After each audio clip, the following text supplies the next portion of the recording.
دنیا میرے آگے میں ایک مرتبہ پھر آپ کا خیر مقدم. مشتاق منہاج صاحب، اصل جو بات ہے نا وہ یہ ہے کہ دیکھو اللہ کے فضل سے اب آہستہ آہستہ پانی جو ہے وہ معمول پہ آ رہا ہے. یقین مانو جو اصل کرائسس اور بحران جو ہوگا وہ اب شروع ہوگا کہ آپ کی زمین جو آپ چھوڑ گئے تھے، جو یہ پانی میں سبمرج ہو گئی، جب وہ سرفیس ہوگی تو کیا زوراور لوگ پٹواریوں کے ساتھ مل کے آپ کے ساتھ کیا سلوک کریں گے.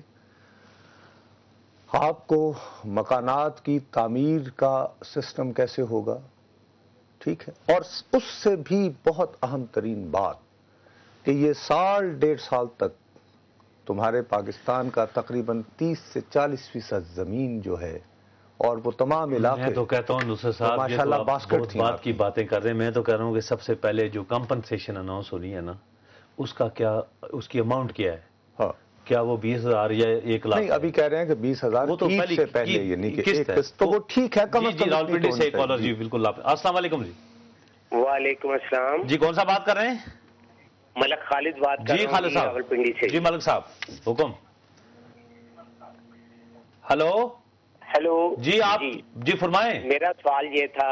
جی ہلو جی فرمائیے، ہم آپ کو سن رہے ہیں خالد صاحب.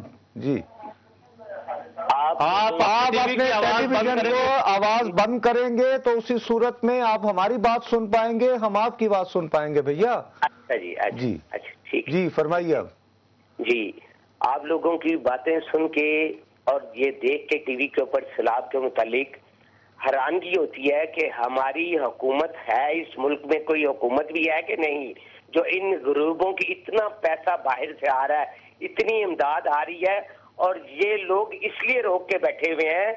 یہ حقیقت ہے، آپ جان لیں کہ کل کلاں ہم اپنے ہاتھوں سے منسٹر وزیر جو آج چھپے ہوئے ہیں وہ اپنے ہاتھوں سے ان کو جا کے دیں تاکہ پارٹی کے نمبر بنے. نہیں ملک صاحب میری بات سنیں. وہ وزیر اعظم کل بھی اگرچہ اس وزیر اعظم کی مانتا کوئی نہیں ہے، نہ کوئی سے ہے، نہ کریڈیبلٹی ہے، وہ خود کہہ رہے ہیں کہ ہمیں تو صرف جو باہر سے پیسہ آ رہا ہے وہ تو 20% ہمیں دے رہے ہیں، 80% تو وہ این جی اوز کو دے رہے ہیں. تو این جی اوز گورنمنٹ کے کنٹرول میں نہیں ہے. میں ایک بینک میں بیٹھا ہوا تھا، وہاں عمران خان کے اکاؤنٹ میں 25 کروڑ پہ I have seen with my own eyes. بالکل 25 نہیں بلکہ آپ کو پہلے یعنی لیٹ گئے ہو، ان کے اکاؤنٹ میں کو 45 کروڑ پہ جا چکا ہے، لیکن 45 کروڑ سے بننا کچھ نہیں ہے.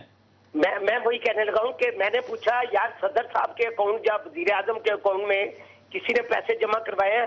انہوں نے کہا کسی نے 10 پیسے بھی نہیں جمع کروائے. نہیں 1 ارب ایک پرائم منسٹر کے اکاؤنٹ میں 1 ارب نہیں. دیکھیں میری ملک صاحب، دیکھیں ہم یہاں پہ بیٹھے ہیں، ہمیں شاید کسی سے کوئی اعتراض بھی ہو، کسی سے کوئی اختلاف بھی ہو، لیکن یہاں ہم جو بات ہمارے علم میں ہے وہ ہم آپ کو بتا دیں. 1 ارب سے زیادہ میرے خیال میں وہ پرائم منسٹر کی ایسی بات نہیں ہے. لوگوں نے پیسے جمع کرائے ہیں مختلف، لیکن مجھے صرف اعتراض اس پہ ایک بات ہے. ایک صاحب کا نام ہے سینیٹر وقار صاحب جی، وہ ایک ہی دن گئے. ایک منٹ، میری بات تو سنیں. ایک ہی دن انہوں نے فلم بنا لی. اب پرائیویٹائزیشن کمیشن کا کیا، میں لاہور میں ایک صاحب بیٹھے ہوئے ہیں جو کہ وزارت محنت و افرادی قوت اور اس کا ان کا کمیشن طے ہے، وہ اشتہارات بناتے ہیں اور وہ ٹی وی پہ چلاتے ہیں. اب پرائیویٹائزیشن کمیشن جو رشتہ چلا رہا ہے، جیسے کہ دیکھو مشتاق منہاج، میں لوٹا بن چکا ہوں، میں سینیٹر وقار کے ساتھ مکمکا ہے. میں نے کہا نہیں آپ بے شک ہے، لیکن ہمارا کام ہے. نہیں میں نے سنی نہیں تمہاری بات، میں وہاڑی کی بات سن رہا ہوں. السلام علیکم سر. السلام علیکم جی. جی آپ کون سا فرما رہے ہیں بھائی؟ عاصم جاوید، میلسی ڈسٹرکٹ وہاڑی سے بات کر رہا ہوں جی. جی بھائی، میرا کوشچن یہ ہے کہ گورنمنٹ باقی ملک کے ایریاز میں تو مہنگائی کیا کنٹرول کرے، کم از کم خدارہ ان ایریاز میں جہاں پر فلڈ آیا ہے آپ وہاں پر 500 گنا سے بھی زیادہ مہنگائی ہے. اینٹیں 8,000 روپے کی، 1,000 سیمنٹ بجری اینڈ سو آن. آپ خدا کے لیے اس طرف بھی توجہ اٹھائیں کہ وہاں پر جو میٹیریل ہے کنسٹرکٹیو وہ کہاں جائے گا، اس کا کیا لیول ہوگا، کون اس کا مطلب ہے کہ بندوبست کرے گا، کیسے ان تک پہنچے گا، وہ غریب غربا اپنے مکانوں کو کیسے سمیٹیں گے. جی بالکل اس کو یہ ٹھیک آپ یہ درست کہہ رہے ہیں کہ اس پرائز کو کنٹرول کرنا چاہیے، لیکن مصیبت یہ ہے کہ ہم یہ بھی تو دیکھیں کہ ہم ایک قوم کے طور پر کتنے شفاف لوگ ہیں. ہم نے اپنی آنکھوں کے سامنے دیکھا، یہ مشتاق نے اس دن جی مکلی کے قبرستان میں ایک ٹرک والے سے بات کی، اس نے کتنے پیسے 10,000 روپے دے رہے تھے 22 کلومیٹر کے.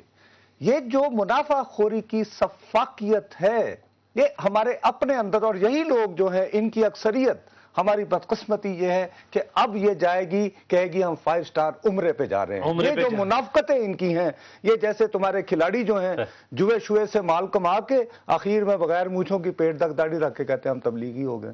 ایسے 2 نمبر کی جو ہے نا ہمارے یہاں ختم ہونی چاہیے. انکوائری کے بعد بات کریں گے. نوسر صاحب فیصلہ آباد سے کالر. جی السلام علیکم.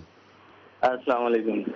جی وعلیکم السلام. محمد ارشد کر رہا ہوں فیصلہ آباد. جی ارشد صاحب. منہار صاحب بات یہ ہے کہ سیلاب آ گیا ہے، ہو گئی ہے، تو بات یہ کہ یہ کالا باغ ڈیم کا نام کی اور رکھ کے حکومت کو بابر کو آنا چاہتے ہیں کہ کسی اور ڈیم کے اوپر کام شروع کر لیں جس کے متبادل کی بہتر جگہ ہے تو اس کے اوپر بات کر لیں. تو سیلاب نے یہ ثابت کر دیا کہ بھائی اتنی آتی ہے پانی سے، جس کو کور کیسے کرنا ہے، اس کا نقصان. اچھا بھیا مجھے آپ تھوڑا سا ایجوکیٹ کیجئے گا، کالا باغ ڈیم جو ہے یہ کتنا پانی ذخیرہ کرے گا؟ ہاں کالا باغ ڈیم پانی کم از کم جو ہے نا 12 لاکھ کیوسک جو ہے 12 لاکھ کیوسک پانی کرتا ہے. یعنی ایک 3 جو ہے نا کالا باغ ڈیم ہو گئے سارا سال اس میں 12 لاکھ کیوسک جمع کر لے گا. ملین ایکڑ فیٹ کے حساب سے بات کر رہے ہوں گے. ان کو تھوڑا سا ٹیکنیکل سٹوریج کا علیحدہ پیمانہ ہوتا ہے اور دریا کے بہاؤ کا علیحدہ پیمانہ. 12 لاکھ کیوسک. نہیں کیوسک علیحدہ چیز ہے. اور ملین ایکڑ فیٹ کہہ رہے ہوں میرا گے. آپ سے 10 بستہ عرض یہ ہے. اچھا آپ تو آپ کالر کے ساتھ ایک تو امتحان لینا. یار امتحان نہیں کہ کیوں لوگوں کو، میرا کام ہے یہ تم لوگوں نے 2 کام پکڑے ہوئے ہیں اینکر پرسنز نے. ایک تو تم نو آل ہو، تمہیں سب پتا ہوتا ہے. نہیں مجھے نہیں پتا. اچھا اس کے بعد دوسرا یہ ہے کہ اخلاقیات کے چیمپئن تم ہوتے ہو. اخلاقیات کے چیمپئن. اور تیسرا یہ کہ تم نے الیکشن لڑنا ہے. جو بندہ میرا کام ہے ایز اے جرنلسٹ، میرا کام ہے انفارم کرنا، ایجوکیٹ کرنا اور انٹرٹینمنٹ تم کر دیتے ہو، میں انفارم کر رہا ہوں. اور پروڈیوسر میری بات پہ اب بریک لے لے یہاں پہ.